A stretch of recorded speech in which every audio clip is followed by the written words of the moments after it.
Mir crown से फ़ज़ा ज़ैनब। आज हम बात करेंगे एक अहम मुद्दे को लेके, जो कि मुद्दा है ट्रांसपोर्टेशन का। जहां हम देख रहे हैं थोड़ी बहुत रिलैक्सेशन मिल गई है और रोड्स पे हमें प्राइवेट ट्रांसपोर्ट दिख रहा है, पर वहीं अगर हम पब्लिक ट्रांसपोर्ट की बात करें तो पिछले लगभग एक साल से पब्लिक ट्रांसपोर्ट हमें बहुत कम दिखा है रोड्स पे। और हम देख रहे हैं कि कोरोना अलग ही तरीके से हावी हो गया है पब्लिक ट्रांसपोर्ट और पब्लिक ट्रांसपोर्ट से रिलेटेड जितनी भी सारी एक्टिविटीज़ होती है, जितने भी सारे कनेक्टेड लोग हैं इससे, चाहे ड्राइवर्स है, चाहे कंडक्टर्स है, या चाहे सर्विस सेंटर्स है, कई सारी ऐसी जो इनसे पीड़ित है। पर हम आपको बता दें कि ये 4 पहियों पे चलने वाली गाड़ी 4 से ज़्यादा घरों को चलाती थी, पर क्या आज कैसे कमाने का जरिया बन जाता है उनका? क्या करते हैं वो, ऐसा क्या करते हैं वो जिससे वो अपने घर वालों का पेट भरते हैं? क्या करते हैं वो जहाँ से उनकी स्कूल की फ़ीस आती है, वो स्कूल की फ़ीस कैसे अदा करते हैं अपने बच्चों की? कैसे पालते हैं वो अपनी फैमिली को? क्या किसी के दिमाग में ये सवाल आया? क्या किसी ने इस पर कोई उंगली उठाई? क्या किसी ने कोशिश की कि हम सरकार से पूछते क्यों नहीं है कि सरकार क्या कर रही है? सरकार इनकी गरीबी की ओर नहीं देख रही है? क्या सरकार को ये पता नहीं चल रहा है कि लोग कैसे शिकार हो रहे हैं? लोगों का ये भी कहना है कि कोरोना तो छोड़ेगा पर बेरोजगारी मार डालेगी हमें। क्या इस पे सवाल उठाना गलत? आइए इनसे पूछते हैं कि क्या चल रहा है इनके घर में, कैसे ये अपने घर का गुजर बसर कर रहे हैं। इनसे सवाल पूछते हैं। क्या है आपका नाम? मेरा नाम है शकील अहमद मुत्तू नक्शबंदी। अच्छा जी, क्या करते हैं आप यहाँ? ड्राइवर है आप? हाँ, ड्राइवर है, बस का ड्राइवर है। ट्रक भी चलाता है, टिपर भी चलाता है, बस भी अभी इस वक्त बस चलाता है। कब से बैठे हैं आप? 10.5 महीना हो गया। वो हड़ताल भी है, हड़ताल भी रहा। वो 370 क्या बोलता है उसको? हाँ, 370। वो भी बोलता है 370 पेंसी है क्या था, उसमें भी 400 हो गया हड़ताल।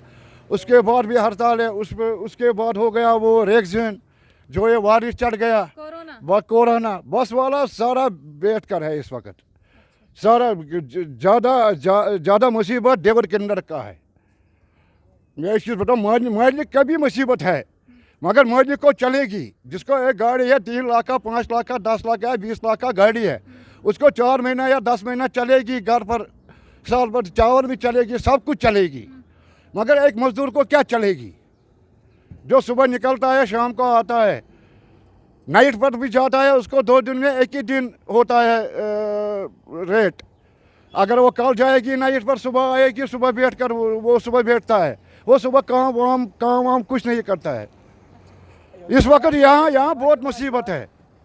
यह अदा है, इधर कोई काम ही नहीं करता है। इधर सब बैठ रहे हैं, सब इधर ड्राइवर के अंदर वो घर पर बैठ रहा है। गाड़ी जो कोई क्लीनर जिसको घर नहीं है वो गाड़ी में बैठ रहा है। वो इस वक्त भी खुदा की कसम, उसको पास होगा कुछ या नहीं होगा, उसको कौन अड्डे में कौन तुम आप भी देखता है इस वक्त इधर क्या है, शुमशान है इधर। कौन उसको पूछे कि आप चाय पियो, आप खाना पियो, खाना खाओ। ज़्यादा मुसीबत है ड्राइवर के अंदर का है। मालिक का भी मुसीबत है, मैं नहीं बोलूँगा मालिक को मुसीबत नहीं है। उसको टैक्स है, उसको इंश्योरेंस भरना है, उसको सब कुछ भरना है।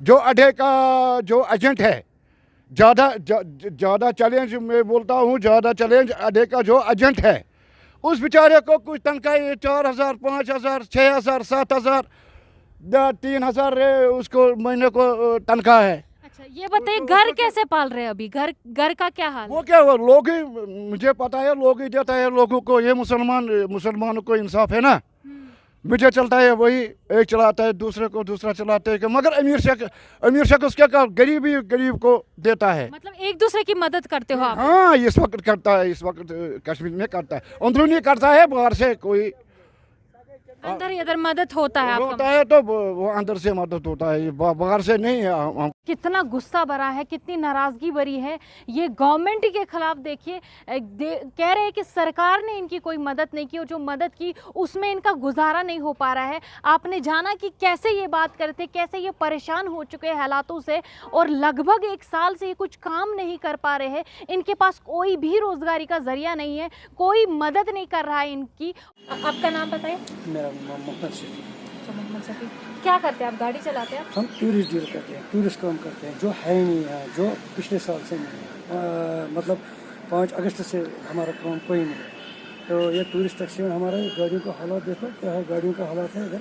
कि इस गाड़ी का देखो हालत क्या, हम बैठे हुए हैं 5 अगस्त से बैठे हुए हैं। जब से दारा 70 का मसला आया, फिर वो 3 महीना फिर लॉकडाउन में ज़्यादा ही बिल्कुल बंद हो गया। तो इस वक्त खाने के लिए इन ड्राइवरों को पैसा नहीं है हमारे पास। तो ये और कुछ बढ़ना, ईद आई, इसमें ईद आ गई, तो ईद पे भी कुछ भी नहीं था। अब गवर्नमेंट ने हमसे लिया था ये लिख के अकाउंट नंबर, गाड़ी नंबर, मैडम जी ये नाम, गाड़ी का नंबर, टैक्सीनों का नाम दिया था, पूरा लिस्ट दिया हमने, 2 बार लिस्ट दिया।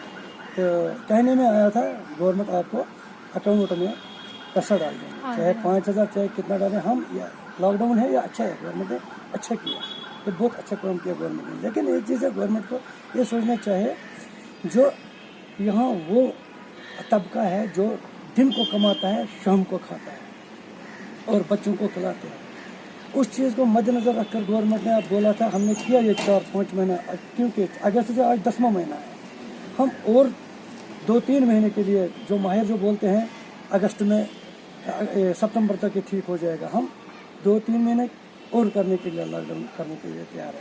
मगर कम से कम गवर्नमेंट अगर हमको, अगर छोटी सी फैमिली जो है, छोटी सी फैमिली को अगर कुछ भी नहीं है इस वक्त, बहुत ही कंजूसी लगाएगा, तब भी 15,000 रुपया खर्चा है। अगर गवर्नमेंट कम से कम, ये गवर्नमेंट को पता है टैक्सी ट्रांसपोर्ट को क्या हो गया, सारा सबसे लास्ट ट्रांसपोर्ट, और अब दारा 70 जब तोड़ दिया 5 अगस्त से, तब से ये बेकार बैठा हुआ। और यहाँ सबसे बड़ी इंडस्ट्रीज कौन सी है यहाँ, आपको भी पता है, टूरिज्म है। टूरिज्म तो चलता ही नहीं बिल्कुल, कहाँ जाएंगे गाड़ी लेकर। अभी हमको देखो 30,000 की ये गाड़ी है, पुरानी गाड़ी है, 30,000 है इसका इंश्योरेंस। इन गाड़ियों को अगर हम इंश्योरेंस करेंगे 30,000 रुपया है। अब हमें, हमारे पास टोकन के लिए 2500 भरने के लिए नहीं, 30,000 इंश्योर कहाँ से करेंगे। और हमारे कागज़ ख़त्म हो गए, 50,000 इस गाड़ी पर 1 साल का कागज़ का जो खर्चा है आता है, और हमने 5,000 भी नहीं कमाया। तो कहाँ से हम लाएंगे ये पैसा, कहाँ से चलाएंगे, ये हमारा खुदा, और हम जानते हैं हम अपने बच्चों को कैसे चलाते हैं।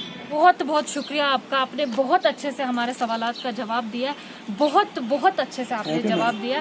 मैं आपको बता दूं कि ये थी आज की रिपोर्ट। आपने जाना कि कैसे ये कुछ भी काम करने के लिए तैयार हो चुके हैं, यहाँ तक कि ये अपनी गाड़ियों से अब किचन का सामान बेचते हैं, क्रॉकरी बेचते हैं, सूट्स बेचते हैं, और भी कई सारी ऐसी चीजें बेचते हैं जिससे इन्हें लगता है कि ये अपनी गाड़ी की कमाई कर पाएंगे, और जितने भी सारे इंश्योरेंसेस है, फाइन है, जितने भी सारी चीजें हैं, ये उस कमाई से वो चीजें फुलफिल कर पाएंगे। आपने बहुत अच्छे से जवाब दिया, शुक्रिया आपको, बहुत बहुत शुक्रिया आपका। अब तक ये रिपोर्ट पहुंचाई जिसमें हमने कई ड्राइवर से बात की, और ड्राइवर से हमने पूछा कि क्या है उनके हाल, और उनके हाल में हमने जाना कि कई सारे ऐसे ड्राइवर्स हैं जिन्होंने लोन सैंक्शन करा के अपनी गाड़ियां ली है, और हर महीने उसका इंस्टॉलमेंट विद इंटरेस्ट उन्हें भरना पड़ रहा है। उनका मानना है कि कहाँ से लाएंगे वो पैसे, उनका सवाल सरकार से है, वो कहाँ से लेके आएंगे ये पैसे। उनका तो घर में रोजी रोटी का कोई जरिया नहीं बन पा रहा है, ये पैसे कहाँ से आएंगे। बैंक की तरफ से कोई रिलैक्सेशन नहीं मिल पा रहा है, गवर्नमेंट की तरफ से भी कोई रिलैक्सेशन नहीं है, जहां हम जानते हैं कि पिछले लगभग 1 साल से वो कुछ कमा नहीं पा रहे हैं। कहां से जरिया बन जाएगा उनका ये इंस्टॉलमेंट विद इंटरेस्ट भरने का। इंश्योरेंस पॉलिसीज उनको भरनी पड़ रही है, टैक्सेस उन्हें भरने पड़ रहे हैं, तो कहां से आएंगे ये पैसे। हम सरकार से ये, इन सबकी अपील है सरकार से कि सरकार रिलैक्सेशन दे, सरकार इनकी मदद करे, चाहे लोन्स इनके जो है उनमें जो इंस्टॉलमेंट्स है वो वेव ऑफ करे, ताकि जो ये ऑलरेडी परेशान हो चुके हैं बेरोजगारी से, इन पे और परेशानी का बर्डन ना आ। कश्मीर क्राउन से फजा ज़ैनब।